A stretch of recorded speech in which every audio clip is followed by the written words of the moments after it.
You're listening to Answers for the Family with Alan Cardoza, right here on LA Talk Radio. Welcome to another edition of Answers for the Family. I'm your host, Dr. John DeWitt, and every Monday from 11 to noon Pacific time, this show will bring you special guests that can inspire, educate, and entertain, while bringing answers and options to raising children today and in our constantly changing future. Answers for the Family will address issues such as family crisis, intervention, building self-esteem, dealing with addictions, your health and longevity, and so much more. As I'm sure many of you expected to hear Alan's voice this morning, we are reminded of the reality of what he does when he's not on the air. As a licensed private investigator and crisis interventionist, he gets calls and has to respond quickly, be it locating a runaway, escorting a teen to a specialized program, or retrieving an abducted child. I spoke to him recently and learned that he's been asked to locate a teenage girl whose mother believes she is being exploited by a human trafficking ring. And if that isn't bad enough, with the coronavirus out there, the parents are understandably beyond worried about her welfare. Shows like this grow by listeners spreading the word. Its focus is on kindness, gratitude, and sharing of information to make all of our lives better. You can help by subscribing, leaving reviews, and sharing the show with your social media following. I'm very excited today because we're going to get to talk with Dr. Elizabeth Stanley, and she has an amazing book out right now called Widen the Window, Training Your Brain and Body to Thrive During Stress and Recover from Trauma. She's an associate professor of security studies at Georgetown University. She is the creator of mindfulness-based mind fitness training, MMFT, taught to thousands in civilian and military high-stress environments. MMFT research has been featured on 60 Minutes, ABC Evening News, NPR, and in Time Magazine and many other media outlets. An award-winning author and U.S. Army veteran with service in Asia and Europe, she holds degrees from Yale, Harvard, and MIT. Oh, my uncle went to MIT. Very nice. She's also a certified practitioner of somatic experiencing, a body-based trauma therapy. Let's welcome Dr. Stanley, or is it Liz? Please call me Liz, and thanks so much for having me today. I'm so excited to pick your brain and kind of see what exactly the book is all about, especially with these uniquely stressful / traumatic times with the coronavirus, and everybody's life is upside down. For me personally, two little 7-year-old twin girls that aren't in school for the next who knows how long, and that changes everybody's life. And it's not quite the virus itself, but just the lifestyle changes and the small businesses that have been shutting down and all that it's just very stressful. So I think that makes this a very appropriate topic for discussion. It absolutely is an appropriate topic for discussion. Everybody's lives have been turned upside down, and I'm excited for us to talk today about some concrete ways that listeners can work effectively with stress and anxiety and all of the uncertainty that coronavirus has brought the world. There are things we can do to help ourselves be more grounded through this. So I'm hoping we'll dig into that today. Absolutely. It's funny because we talk. I'm a chiropractor in Orange County, and we talk a lot about the 3 different types of stress. You've got the physical, chemical, or emotional stress, and it all ties together. And it's just fascinating that this just happened to be the show that I guest hosted, because it's just people don't really understand that the chemical and emotional side of stress can really cause a lot of problems. And ironically, because of the things that are happening right now, they tend to try to find security by looking to chemicals like alcohol and cigarettes and things like that to help them have some sort of certainty. But that's actually not going to help anything. But I mean, mentally it might make them feel like they're better, but it's not going to help them physically. But so with the title of the book, let me recall that once again: Widen the Window, Training Your Brain and Body to Thrive During Stress and Recover from Trauma. What is the window that you're referring to? The window is the window of tolerance to stress arousal that each of us have wired throughout our lives up till this point. And when we're inside our window, our thinking brain and our survival brain can work together as allies and not adversaries. And I'm sure we'll talk about the thinking brain and survival brain in a minute. But the wider our window is, the easier it is for us to function effectively during challenging and threatening and uncertain events and keep all of our deliberate decision-making and online, and also help us access choice. When we're inside our window, it's much easier to give and receive social support. And so it's easier for us to be really deliberate and intentional so that our behavior matches our values and our goals. And people with wider windows are much more tolerant during times of uncertainty, like right now.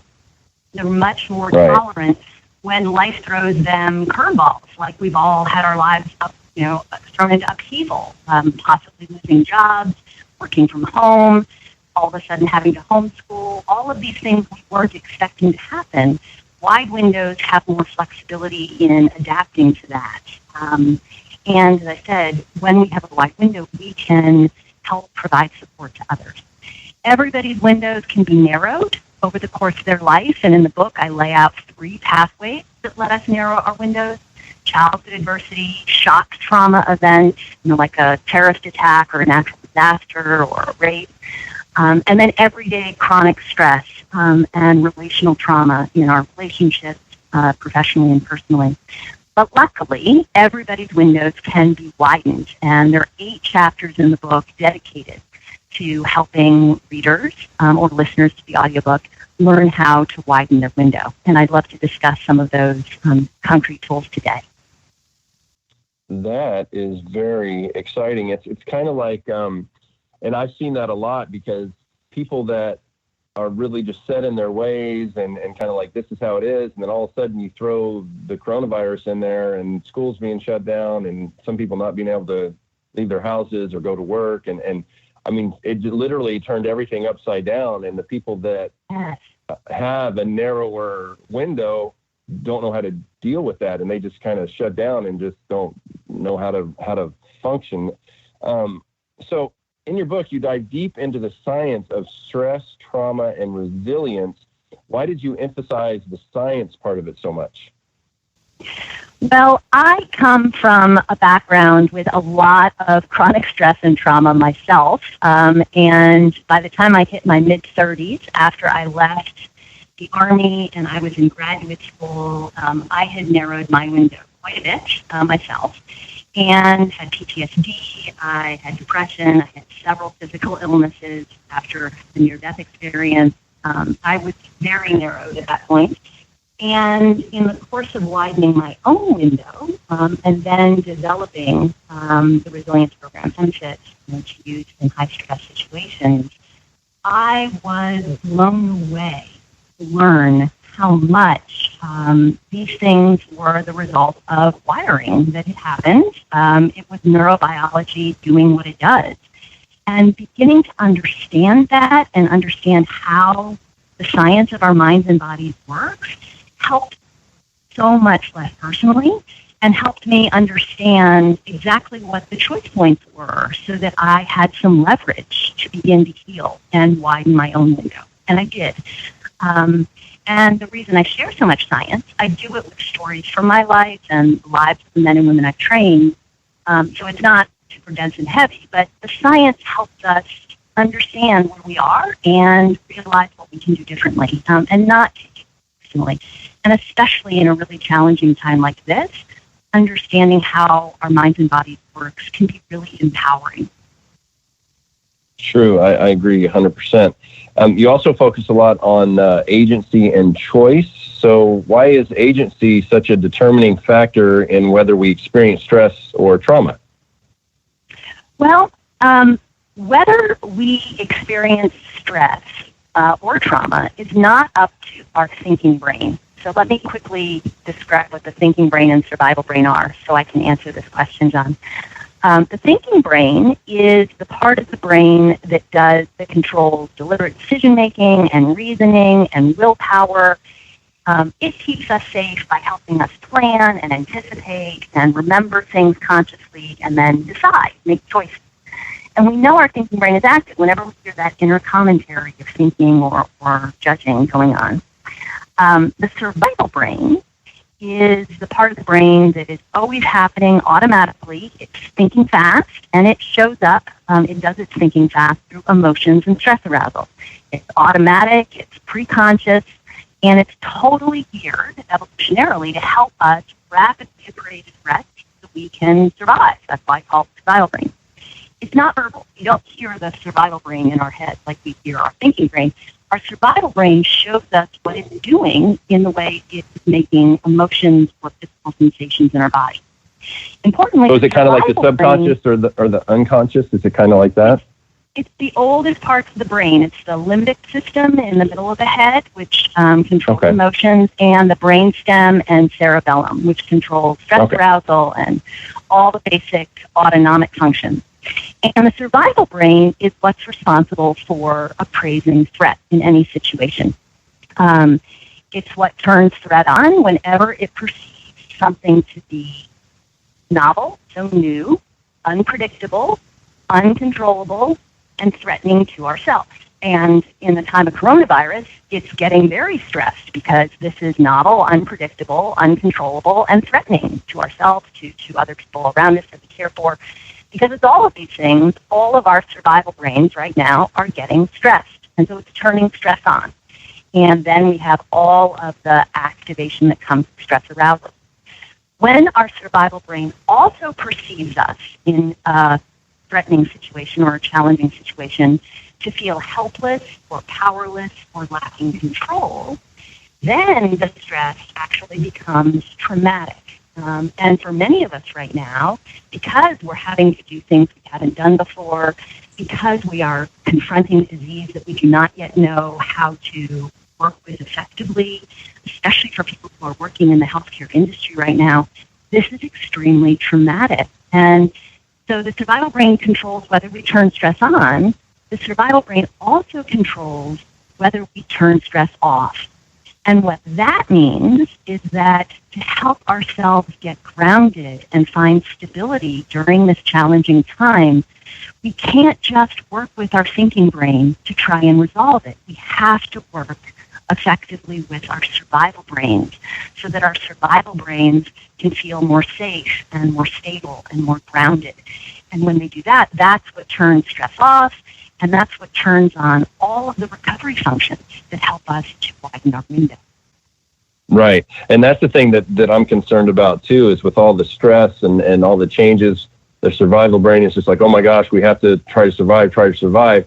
That just shoots your cortisol levels through the roof, and that weakens your immune system, which makes you more susceptible to the virus or any virus. And so it's just like, how do we get control of this? Because it's setting up the people to get sick. I mean, it's really frightening. It absolutely is. When we turn stress on initially for the first 60 minutes, it boosts our immune response. But then, as you said, John, over time, chronic stress arousal, when we haven't turned the stress off, it actually undermines our immune system down to about 70% below our normal baseline. And you're right, that's when we are more likely to get sick. That's when we're more likely to gain weight. That's when we're more likely to have a lot of other problems.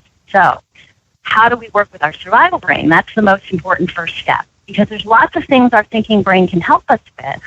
But when our survival brain gets too activated, then we get outside of our window and our survival brain hijacks. And that's when we do some of the things you said before. That's when we turn to alcohol. That's when we lose our temper quickly at our kids. That's when we start panic shopping and buying 7 cartloads at the supermarket, and start hoarding things. All of that behavior happens when our survival brains are out of control.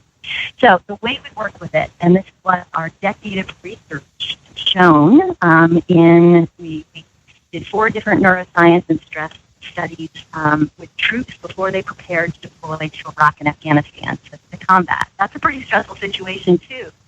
And what we showed in our research is that, this sounds super simple, but this is what we found. Where you're directing your attention has huge ripple effects throughout your brain, your nervous system, and your body. And so if we can choose to direct our attention to something that helps the survival brain feel safe and stable and grounded, it will interrupt the flow of more stress arousal, and it will help us turn it off. And this sounds really simple, but it's very easy to do. I have a 5-minute audio exercise that you can download from my website to help train survival brains to do this. But just to use an example right now, say someone is getting super anxious about coronavirus, and they have the news on all day long. They're constantly, reading social media and reading their newspaper online or listening to the news, on the television. They're wanting to gather more information. And that's what thinking brains try to do when they don't know what's going on, when things are uncertain. They want to gather more information so that they can know what to do. The problem is, the more we are gathering information like that during times like this, the more it is showing our survival brain we don't know what's going on in this moment. It is uncertain. It is unpredictable. So even as we're gathering news nonstop, our survival brain's turning stress on. So one very easy thing people can do is to get more conscious about limiting when they are gathering information. So maybe instead of having the news on 24/7 and being online and on social media 24/7, you make choices. I'm going to check for half an hour in the morning. I'll check for half an hour at lunch. I'll check for half an hour after dinner, so that you know the current updates. You're staying aware of it, but your survival brain isn't constantly being triggered by news incessantly. That's one thing we can do.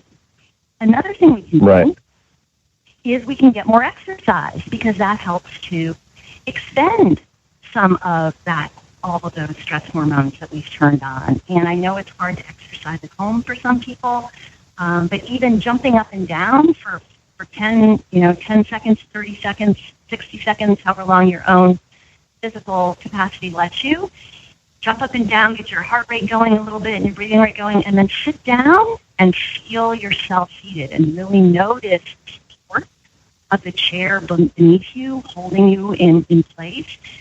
Direct your attention to your butt in the chair, your feet on the floor.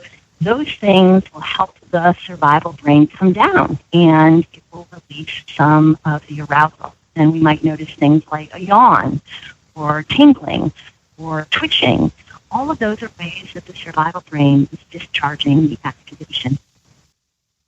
It almost sounds like a meditation type of thing, focusing on the breathing and just being more going more inside and not outside, so that you're kind of getting back and checking in with yourself to be like, okay, I'm relaxed. I got to keep control. And I do a lot of the meditation too, with some different apps. That 5-minute audio, that's at elizabeth-stanley.com. Is that correct? Yes, elizabeth-stanley.com. You can get it there, and it is a 5-minute exercise called the contact point exercise. It's the first one in the MFIT sequence, and it helps to train the survival brain to focus on the sensations of contact. And luckily, our bodies are always in contact with something, so we can use contact points everywhere. I use it, not right now because I'm not commuting, but you can use it while you commute, your hand on the steering wheel. You can use it while you're sitting on the bus, feeling the bus under your butt and under your feet. While you're standing in line somewhere, you can feel your feet touching the floor. You can use it lying down in bed when you go to sleep at night. And every time we do it, if we do it at least once a day, we are training our survival brain to have this as a refuge point, so that it will, even when things are totally uncontrollable around us, if we direct our attention that way, our survival brain can feel a little more stable in this moment. And that helps us to then bring all of our creative problem solving and thinking brain back online.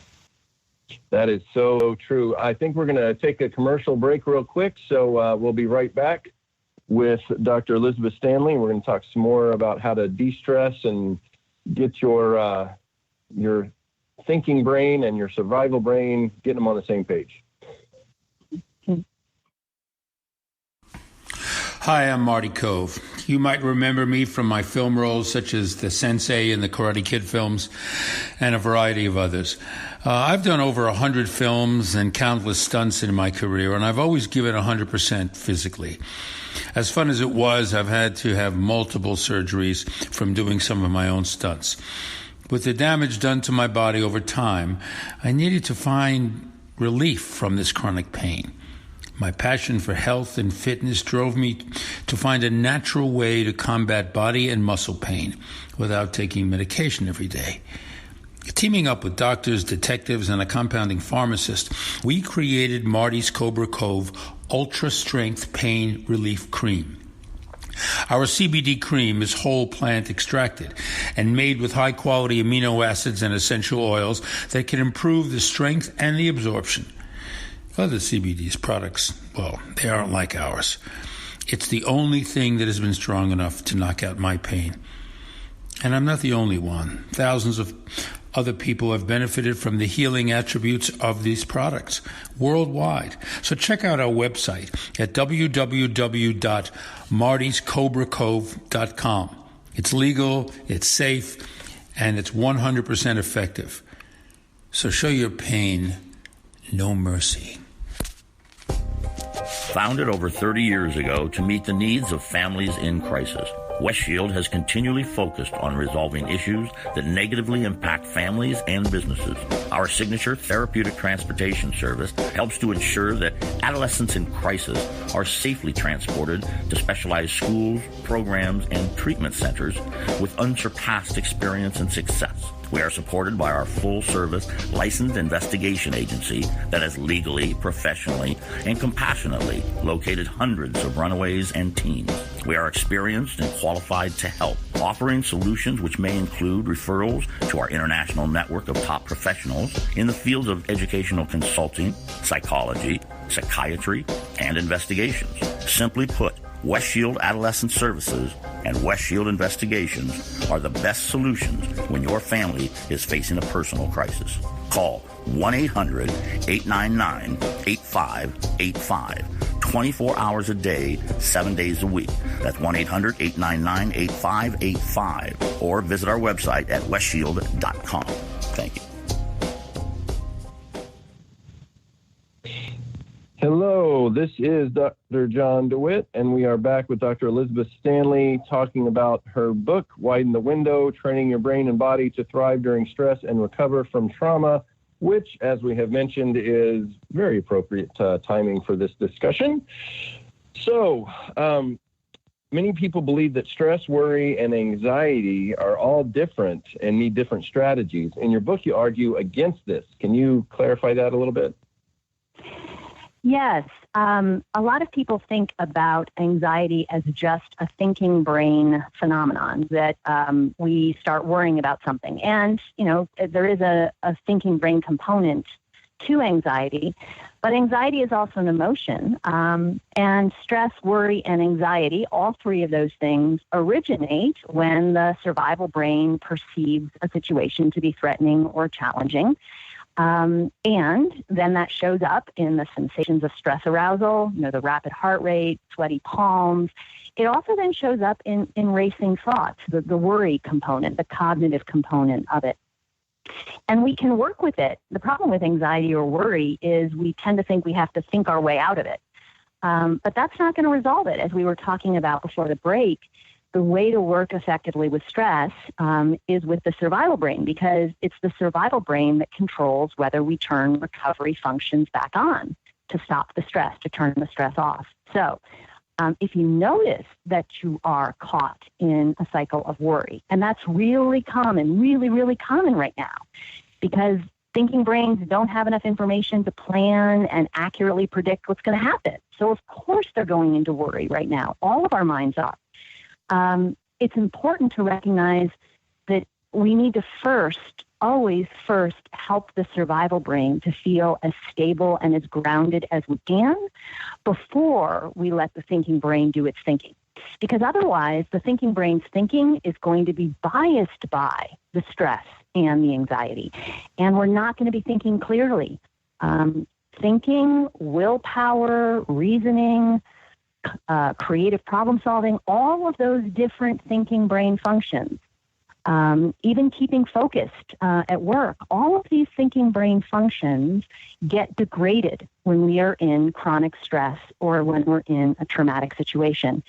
They get degraded with chronic sleep deprivation, and many people are not getting enough sleep right now. They get degraded when we're dealing with a big amount of uncertainty. And that's happening right now. We see that with the market having tanked as it has, with people possibly losing jobs, with people having to cope with new things like homeschooling their kids. So it's very common right now for thinking brains to start a cycle of worry and dread. But if we just stay with the thinking, it's a feedback loop, and it will make our survival brain more anxious. And eventually the survival brain will get so activated it becomes panic. And then thinking brain goes offline. So the first thing we have to do is to recognize, okay, I'm anxious, I'm worried, I'm stressed, any of those three things, they're all the same. They're just different doorways into the same thing. And help the survival brain interrupt it for a moment. And we can do that, like I said, by directing our attention in ways that help to interrupt it. We can go for a run. We could walk outside in nature and feel the breeze on our face. We could direct our attention to our contact points, touching where we're sitting or lying down. And once our survival brain is a little bit more stable, then it can be helpful to really make a list. What is bothering me right now? And triage, the one that is causing the most stress and worry, maybe that's the one you choose to problem solve and resolve first. And when you do that and you get an effective resolution for that, the survival brain learns, oh, I have choice. Oh, I have power here. I'm not completely helpless. Last week, I'll give an example of this from my own life. Last week, I had been traveling. I came home by car late on Monday. Georgetown had moved to 100% online. So Monday evening, I needed to go to my office and move out of the office for the rest of this semester. I needed to get groceries, and I went to 6 different grocery stores because the shelves were already completely empty. And then on the way home, I got hit. Somebody drove a left turn. I was straight across the intersection. They hit my car. And my car is so old, and I have so much mileage that my insurance company totaled it. And so then I got home and discovered that my internet wasn't working. And I was supposed to be teaching online the next day. So it was like this perfect storm of things. The first thing I did after putting the groceries away so they wouldn't spoil was I did 10 minutes of the contact points exercise, and then I did some gentle stretching, and then I sat down and made a list and realized the first thing that had to happen was getting the internet fixed because I had to teach, and the rest of it I compartmentalized. And I started all these hours on, different tech support phone lines with the internet survivor, and there was actually a problem with the computer too, got all that resolved. And then I tackled the car, and then I tackled the next thing. And in the meantime, I have a big work deadline coming up. I had papers to get back to students. I made the conscious choice. Those things are going to wait. And it was a conscious choice. I'm putting those aside right now. I'm dealing with the one first thing that's causing my survival brain the most stress. And I'm resolving it. And then my survival brain will feel more calm, and that empowers our system. That's how we can begin to work with the thinking brain and survival brain together in an allied way to get through this stressful time. It involves some amount of triage, but we have to start with the survival brain. Yeah, and that's it reminds me of the quote, the journey of 1,000 miles starts with a single step. Like you can't do everything at once. You just get overwhelmed. You have to say, okay, what's the thing I need to do right now that's going to help me get to where I want to go, but I can't look at the whole thing because then you just get overwhelmed and just don't want to do anything. For me personally, I had on Monday, I must have been on Facebook pretty much the whole day. And you talk about getting every kind of spin on the story there is. I'm like, I was watching, they were saying that, they're coming out with mandatory vaccine. It's just a secret hidden way for them to kill everyone. And then it was another thing about the stock market, like you were talking about, and how they planned this out. And it's going to go down to about 14,000. Then Trump's going to be the hero that rescues everybody. And it's just like, your brain is just like, and then you have to step back, like you're saying, and be like, okay, what kind of control do I have over any of this stuff? Be like, okay, if I don't have direct control over it, all I can do is do what I can do, and all that is going to work itself out. And it's extremely stressful, but it doesn't have to be. No, it doesn't have to be. wherever we're directing our attention, even in situations that are entirely out of our control, that are entirely unpredictable and uncertain, we always have the choice of where we're directing our attention, both moment by moment, in terms of like noticing how we're being supported by the chair we're sitting in right now, but also in terms of, okay, I can do these concrete things that are right in front of me. And if I focus on accomplishing these concrete things right in front of me, it will walk me through that anxiety. It'll walk me through that stress. This thing, and then this thing, and then this thing. We can slow it down. Absolutely. I'm actually reading Atomic Habits right now by James Clear. And it's a fascinating book because it talks about the associations that we make with certain things and the behaviors that we get into that we don't even realize we're doing, and being able to kind of step back and say, okay, why am I doing this? And there was a gentleman that I think it was how he stopped smoking, and he would say out loud as he was grabbing to smoke a cigarette, he would say, okay, is this the best thing for me right now? Is this healthy? Is this going to make me feel better? And when you say it out loud, then it makes your brain look at it a little differently. And so eventually, I think in like 3 weeks, he stopped smoking because he didn't associate himself as someone that smokes, because he wanted to be healthy. And it was just fascinating. So the show is called Answers for the Family, and I wanted to ask some family type questions. So absolutely. Why do parents have such a huge effect on whether their kids experience stress, anxiety, depression, and trauma? And what can parents do to help set conditions for their kids to build resilience? It's a wonderful question, John. I have several chapters in the book that look at how parents are so hugely influential in the initial wiring of their children's window.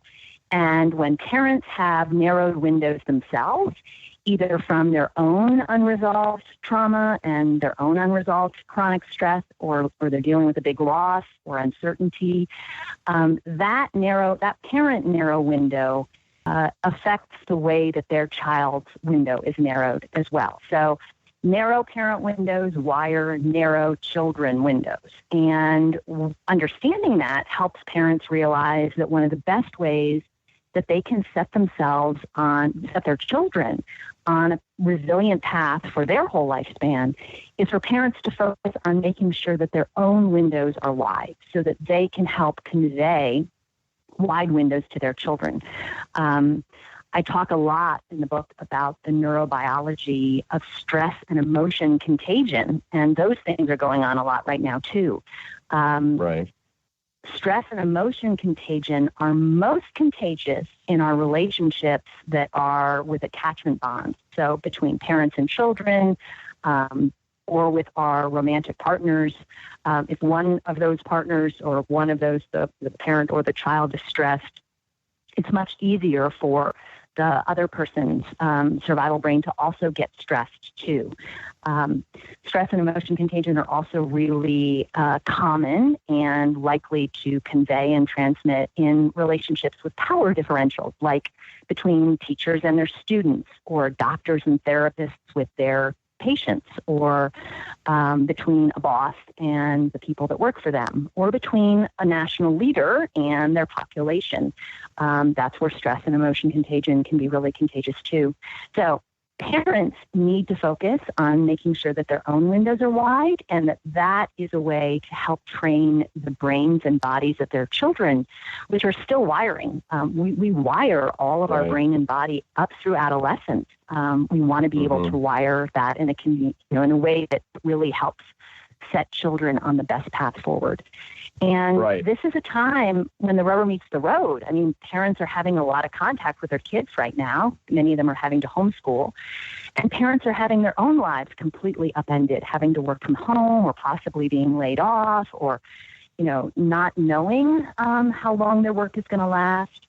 This is an especially important time for parents to be really creating some space for themselves to do self-care. So if you have a co-parent, each of you getting some time each day for taking time to exercise and get enough sleep and down regulating your survival brain. and, helping it set things up for the kids so the kids have good habits for stress going forward, making sure that they're getting enough exercise and that they're getting enough sleep. We do a lot of recovery while we sleep. It's really important. That's true. And that's one of the things. Go ahead. Go ahead. Well, I was just going to say that I've been a big believer that the kids are always going to mimic what they see you doing and not what you say you should do. Yeah. Yes. It's definitely not a do what I'm saying, not as I do. They always do what you do. So much of this wiring is unconscious, and especially the habits we develop around stress and coping with stress. That is all wired unconsciously in the survival brain. And survival brains learn that by watching the survival brains around them.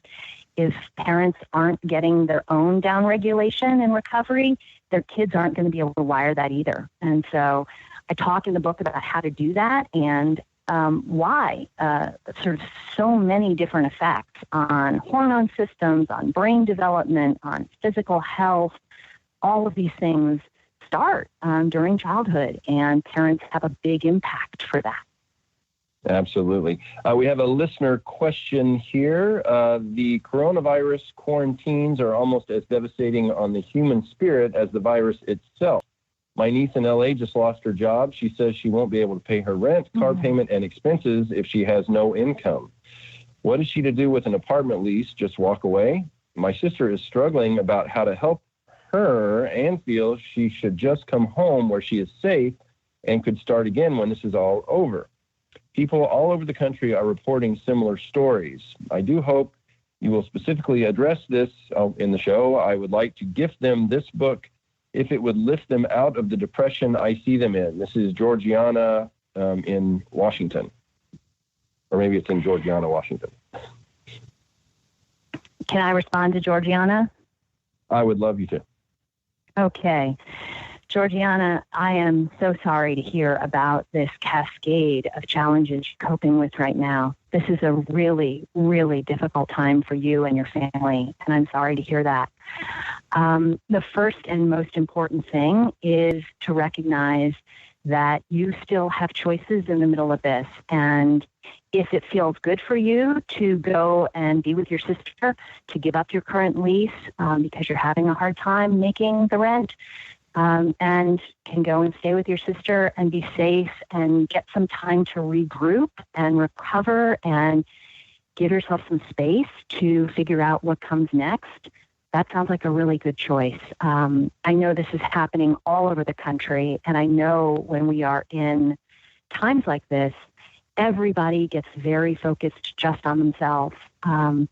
You are in a real crisis, and your thinking brain is going to immediately want to try and fix it.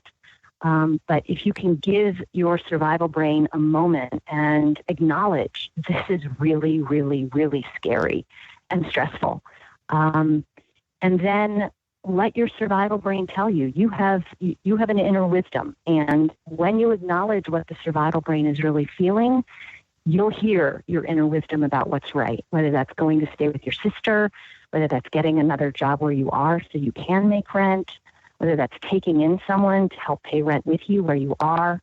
You'll know in your gut. But first, you have to listen and let yourself just feel how scary it is, because it is. And I'm thinking about you. Yeah, I think that scary times like this are when you actually do find out who your real friends are, because she could end up finding somebody, a neighbor or something, that's willing to offer a room in their house for her to stay or something like. You never know that the kindness of people. Yeah, it is. It gets a little selfish when people are in survival mode, but every now and then you'll have those little shining stars come out, and you're just like, wow, I never knew this was even an option, and it really can work out well as long as you stay focused internally and not letting all the external stuff stress you out. That's right. We are wired to connect, and that interaction goes both ways. We were talking a minute ago about how stress and emotion contagion happen. That's when that wiring is turned on in an anxious way, and we're sharing our anxiety with everyone else around us. But luckily, that wiring goes the other way. And when we are being calm and self-regulated and grounded, other people around us are picking that up from us too. And that's when we can reach out compassionately to others. That's when we can, connect with others and receive social support, offer social support. It's super important. I talk about 5 window widening habits in the book, and really strengthening our social connections is one of those window widening habits. It's important, especially during challenging times like this, that we stay connected to our networks, and that those of us who are in a more grounded, less uncertain place, like I'm not losing my job, I can be more grounded right now and share that to somebody else who might be like Georgiana, losing her job right now and unsure what's happening. Right. And you did give us that one tip. What are some other concrete strategies that the everyday American today can use to widen their window? So we've talked about social connections, and that's harder to do when we're social distancing, but we can do it by phone. We can do it with video chat. Those in live connections, not just through social media or email or text, actual live connections through social distancing. That's one thing we can do.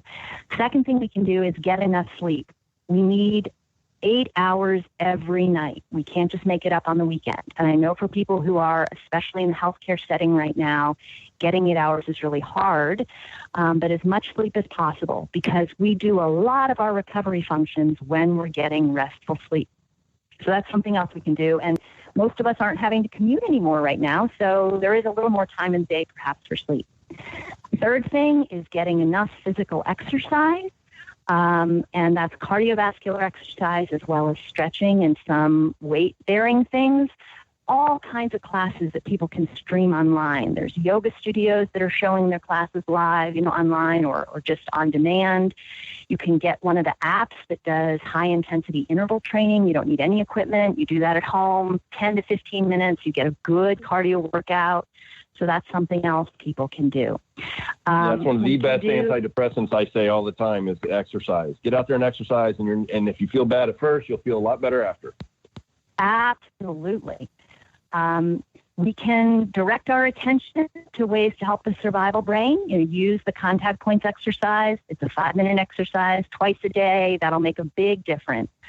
And especially in a time like this, we can lower our standards on things that aren't so important. I was talking earlier in our show about triaging, like figure out the thing that is causing the most stress and focus on that first. And then relax pressures you're putting on yourself. This is not the time to have to worry about having the perfectly cleaned house.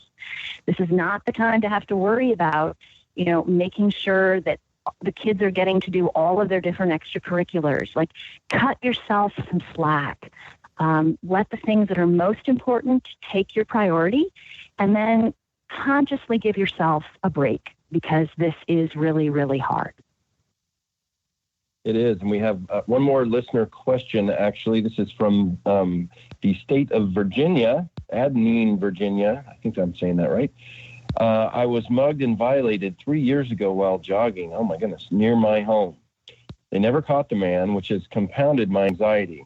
I have to force myself out the door each and every time I leave the house. I have been in counseling, meditation classes, hypnotherapy sessions, but the relief is always short-lived.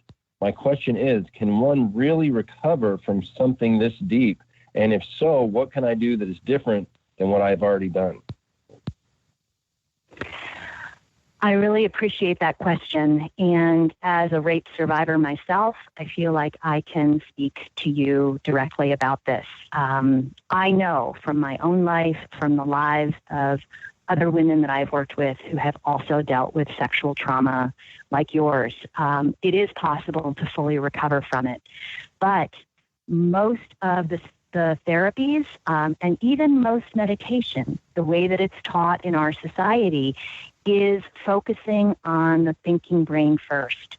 And that doesn't begin to help our survival brain recover from the corrupted implicit memories that it wired during those traumatic events. It doesn't help us really recover from the memory capsules that our survival brain is still holding from those events. Because for the survival brain, part of us, when we have a cue related to that event show up today, part of our survival brain thinks the event is still ongoing. It requires a different kind of approach. And that's why I focus so much on the survival brain. That's why I got trained in a body-based trauma therapy. So I highly recommend, if you haven't done one of the body-based trauma therapies, go to my website. I have links there to therapists who are certified in those modalities. It's very different from talk therapy, and it will help your survival brain in a very controlled manner to work with just a little bit of it at a time and rewire that corrupted implicit memory so that it is completely gone. I know it works. I've done it myself. I've seen it happen in other women. You can go to the website to get those therapists, and there's going to be an online version of MFIT available starting in October. We've just finished filming it. I'm working with a company called Sounds True, and I'll have updates on my website for how you can do the entire MFIT course. In the meantime, please don't be meditating by focusing on your breathing. For those of us who have had big traumatic events, not just rapes, any big traumatic event, our breathing process often gets interrupted, and focusing attention on breathing can actually trigger a flashback. It can trigger all kinds of traumatic responses in those unresolved memory capsules. That's one of the reasons why I've been recommending in our show today that we really focus attention on the butt with the chair or the feet with the floor. That is always a grounding object for our attention for the survival brain, even for those of us who come from big histories of trauma. And I wish you luck in your healing journey. Yes, very, very much. And the website, again, is elizabeth-stanley.com, and we'll have that in the show notes, I'm sure. Well, it's... I guess I have to say it's about time to wrap things up. I feel like we just started and now it's already almost over.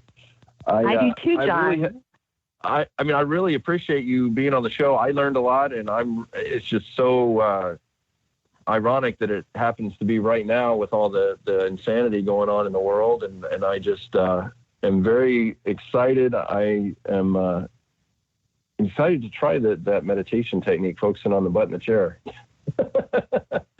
I think that's something that's really going to be good.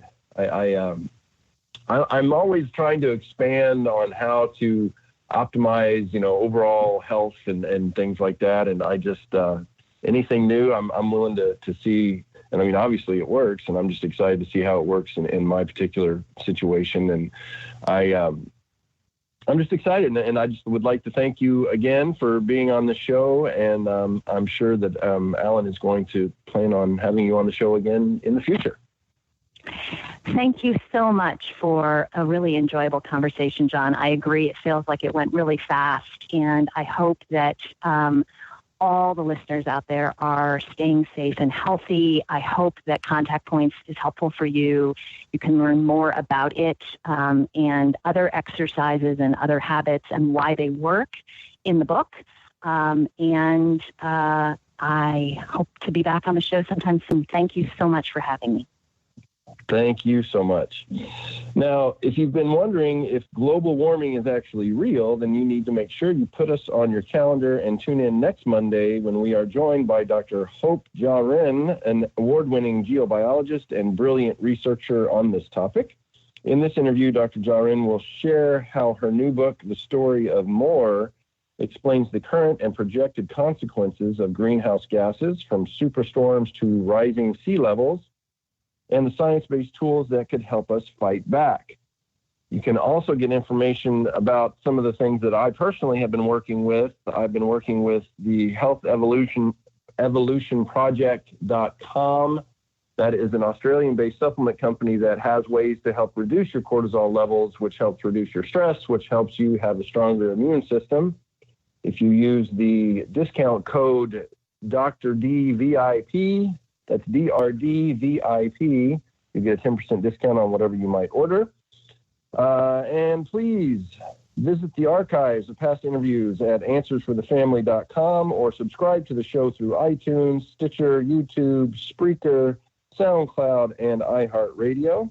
If you like what you hear, please leave a review, and it will help the show reach more people and be greatly appreciated. And the next time you are on Facebook or Twitter, please remember to stop by the Answer for the Family page and check out some of the latest posts. And if you like them, please like them and spread the word. I had a lot of fun on the show today. This is Dr. John DeWitt sitting in for Alan Cardoza, and have a phenomenal day.